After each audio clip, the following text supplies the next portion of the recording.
Hey there, movie buffs. Welcome back to Movie Buff Haven, where we dive into the latest and greatest in cinema. Today, we're unpacking The Silent Hour, a 2024 crime thriller that masterfully intertwines suspense with profound themes of resilience and communication. Before we begin, do me a solid by subscribing to this channel and hitting the notification bell for more thrilling movie recaps and reviews. Now let's get started. Set against the streets of Boston, Detective Frank Shaw, Joel Kinnaman, is known for his sharp instincts and fearless approach to the job, sometimes a little too fearless. His partner, Doug, Mark Strong, sees him as one of the best, but also as a walking time bomb. Frank's knack for solving cases is undeniable, but his reckless nature keeps Doug on edge, convinced that sooner or later it'll land them both in serious trouble. That moment arrives during a tense chase at the port, where a split-second decision leads to disaster. Frank is caught in a serious accident, leaving him unconscious and setting the stage for a turn of events neither of them saw coming. Although Frank's injuries aren't life-threatening, they change his life forever. The accident leaves him with permanent hearing loss, forcing him to rely on hearing aids from now on. As the reality sinks in, doubt creeps in too. He starts questioning his abilities, feeling like a shadow of the detective he once was.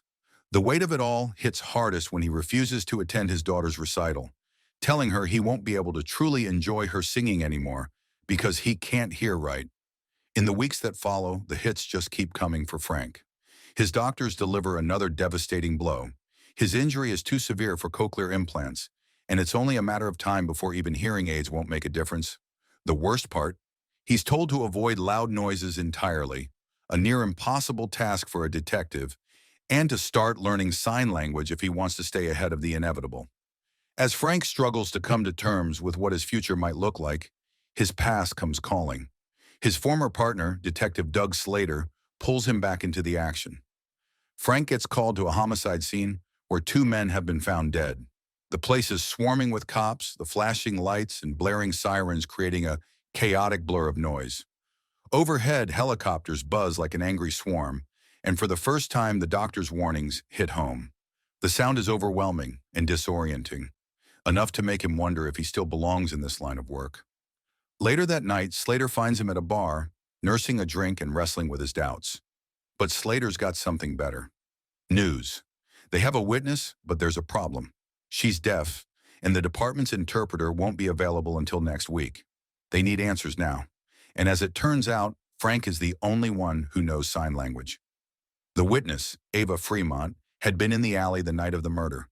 She saw everything, but for reasons unknown, she waited 3 days before picking up the phone and calling 911. The next morning, they pay Ava a visit. She's 33, living alone in a once-thriving apartment building that is now largely unoccupied due to ongoing tenant evictions. When Shaw meets her, Ava is initially frustrated by Shaw's attempt at sign language during introductions. Before things get too tense, Doug steps in, explaining that the official interpreter isn't available, and for now, Shaw is their best option. She quickly clocks that his sign language skills are decent at best. With a small sigh, she nods, agreeing to work with him out of respect for his condition. In her statement, Ava recounts the events of Wednesday night. She had been out taking photos when she stumbled upon a tense confrontation, a group of men locked in a heated argument. What started as a war of words quickly spiraled into something far worse. Before she could process what was happening, one of the men pulled a gun, and in an instant, two people were dead. Ava also reveals that she has captured everything on her phone. Later, Slater informs Ava that her phone will be taken to the station for analysis, assuring her it will be returned soon. During a short break, Frank texts his daughter, telling her he won't make it to her musical due to work. As he puts his phone away, he notices his hearing aid's battery is running low. Looking around for a distraction, his eyes land on something unexpected. A naloxone injection pen, used to reverse opioid overdoses, sitting on a nearby shelf. Ava is terrified. If the killers find out she talked to the cops, she knows she's as good as dead. Shaw reassures her, promising he won't let anything happen to her. As soon as the cops leave, 3 men break into Ava's apartment to kill her. By sheer luck, Shaw realizes he left his phone behind and returns, only to find the intruders at her door. Inside, the men pin Ava down, about to inject something into her arm. Without hesitation, Shaw crashes through the window, gun drawn. He fires at Mason, the gang leader, forcing the others to scatter. Grabbing Ava, he pulls her back through the window, escaping as bullets fly past them. The criminals lock down the entire apartment complex and call for reinforcements, cutting off any easy escape. Mason, calculating as ever, orders his men to hold their fire. Too many gunshots will attract unwanted attention from law enforcement. As Frank and Ava realize they're surrounded, they slip back into the building through an open window. With nowhere to run, Shaw and Ava have no choice but to stay hidden inside the building. Meanwhile, Mason isn't leaving anything to chance. He instructs Sims to contact two corrupt officers on their payroll. He also checks on his injured man, the one Shaw shot, before calling in a private medical team known for working under the radar. With control of the security room, the gang now has eyes on every exit, every hallway, every exit, every possible escape route, now under their watchful eyes. Ava struggles to catch her breath as she hides in a room with Frank. As they piece things together, they realize the attackers must have a mole in the police force, or how else would they know who Ava is and how to track her down? Then Frank changes the topic. His eyes narrow as he questions why she was really in that alley the night of the murder. He accuses her of seeking out illegal substances instead of just taking photographs. Ava's expression hardens. She denies it outright, insisting the overdose kit wasn't hers. Frank exhales, setting the tension aside. They have bigger problems. He asks how many people are left in the building. He needs a phone, a way to call for backup. Before slipping out, he turns back to Ava with a single urgent instruction. Lock the door. No matter what, don't open it, unless he slides a dollar bill under first. Desperate for help, Ava tries to signal a resident across the street, but her efforts go unnoticed. Just as frustration sets in, she spots a police car in the parking lot and feels a wave of relief until she realizes that the officers are collaborating with the gangsters. The corrupt cops move quickly, ordered to clear out any remaining residents to avoid unnecessary complications. Meanwhile, inside, Mason's private medic gets to work on the injured man. As he reaches for a towel, something catches his eye, Frank's phone. He quickly warns his team that their targets don't have phones. Mason wastes no time tightening the net. He orders his men to ensure Shaw and Ava don't make contact with the outside world. Taking things a step further, the gang hijacks the local cell tower, rerouting every 911 call made through the building's intercoms back to them. Frank finally makes it back to Ava, but the news isn't good. She tells him about the police presence. Only they weren't there to help. The gang has allies in uniform, and now the entire building is compromised. Frank immediately realizes what that means. Every exit will be locked down, and it's only a matter of time before the gang starts searching every apartment. Thinking fast, he moves toward the elevator, desperate to find a way to call for help. But just as he steps inside, his hearing aid battery dies, forcing him to remove it. Meanwhile, the gangster in the control room spots them and quickly alerts others that Ava and Frank are on the 6th floor. As Frank and Ava step out of the elevator, the corrupt officers shoot at them, forcing them to retreat back inside. With no time to think, Frank slams the panel and presses multiple buttons to confuse the attackers on where they'll exit. They eventually get off on the 10th floor, Ava's apartment. His intention was to find his phone and to use his phone to call for help. Instead of finding Frank's phone, they stumble upon Mason's wounded man, Angel, and the private medic. The medic quickly pulls a gun on Ava. Angel orders her to shoot, but she refuses, saying it's not her job. Frustrated, Angel reaches for his phone to call Mason, but before he can finish, Ava grabs a nearby object and knocks him out. Frank grabs Angel's phone before dashing into another room. Moments later, Mason arrives, scanning the area for his targets. When he doesn't see them, he pulls out his own phone and dials Angel's number.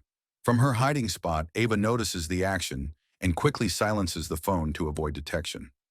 Frank quickly texts Doug, telling him to call the number immediately. But as they wait, Frank's foot lands on a plastic bubble, and the sudden pop alerts Mason of his presence. Frank and Ava quickly slip through the window and into another apartment where Ava knows the owner. As they catch their breath, they receive a video call from Doug.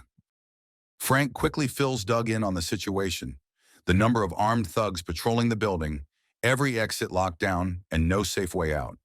But as he speaks, an alarm is triggered. The criminals catch the phone's signal and trace it back to their location. Ava tenses. The door handle shifts. Someone is trying to force their way in. She whispers a warning to Frank just in time, and they slip out through the window seconds before the gang bursts into the room. Mason, furious, realizes they've taken to the stairwell. He barks an order demanding their exact location. Frank puts the pieces together. They're being tracked. Without hesitation, he ditches the phone, tossing it far out of reach. Frustrated by their repeated escape, Mason instructs his team to search the entire building until they are found. Frank and Ava take refuge in another apartment, waiting for Doug. As they sit in silence, Ava reassures Frank that his hearing loss doesn't define him. He's still a capable officer. Then Frank spots Doug approaching the building, alone. Shaw quickly tries to warn him that he's walking straight into a trap, but despite his efforts, Doug is captured. With Doug in their grasp, the gang disarms Frank and seizes Ava, injecting her with a potent, illegal substance. Doug, helpless, mutters a shaky apology as the gang drags Ava back to her apartment, making the situation look like a self-inflicted overdose. Then comes the devastating truth. Doug isn't the good guy Frank and Ava believed him to be. Turns out he's a dirty cop, working with the criminals from the start. He's the one who tipped them off about Ava and her location. His arrival wasn't a rescue mission. It was a trap, designed to lure them out under the guise of trust. Doug had been drowning in debt for years. His son's tuition, his boat payments, the weight of a life he couldn't afford on a cop's salary. So he joined forces with drug dealers like Mason to make more money. Meanwhile, Doug tries to buy Frank's silence, offering him a hefty sum of cash. Frank pretends to consider it, but never has any intention of taking the deal. The moment he sees an opening, he breaks free and races to save Ava before it's too late. Realizing Frank is too honest to be bribed, Doug gives up the act and agrees to Mason's original plan, kill them both. Frank finds Ava just in time, slamming an adrenaline shot into her system to pull her back from the brink. Together, they set the building on fire to draw a crowd. As the flames rage, the cops and firefighters show up, forcing most of Mason's crew to scatter. Mason, refusing to back down, climbs through the window, determined to find Frank and Ava. Just as he steps forward, they ambush him, dumping petrol over him. As he screams in rage, they bolt out of the apartment and race down the stairs, leaving him behind. Frank notices Doe at the bottom of the stairs while Mason fires from above. Trapped, he and Ava rush into a DJ's apartment. Doug follows them and Ava cleverly turns the music to maximum, which makes Doug scream and run. Hearing the commotion, Mason fires blindly, hitting Slater by mistake. Frank then goes to check on Doug, who dies on the spot, and Ava suddenly gets unconscious due to the drug's side effects. Mason steps in to check if Ava's still alive, but gets hit on the head by Frank. Wasting no time, Frank hoists Ava onto his shoulders and rushes out of the building. Paramedics quickly take over, administering treatment until she finally regains consciousness. In the end, Frank and Ava make it out, alive. The final scene shows them sitting together at Sam's musical event, a quiet moment of relief after the chaos they survived. That's it for today's recap of The Silent Hour. What did you think of The Silent Hour? Drop your thoughts in the comments below. Don't forget to like this video, subscribe to Movie Buff Haven, and hit the bell icon so you never miss a recap or review. Thanks for watching, and we'll see you in the next one.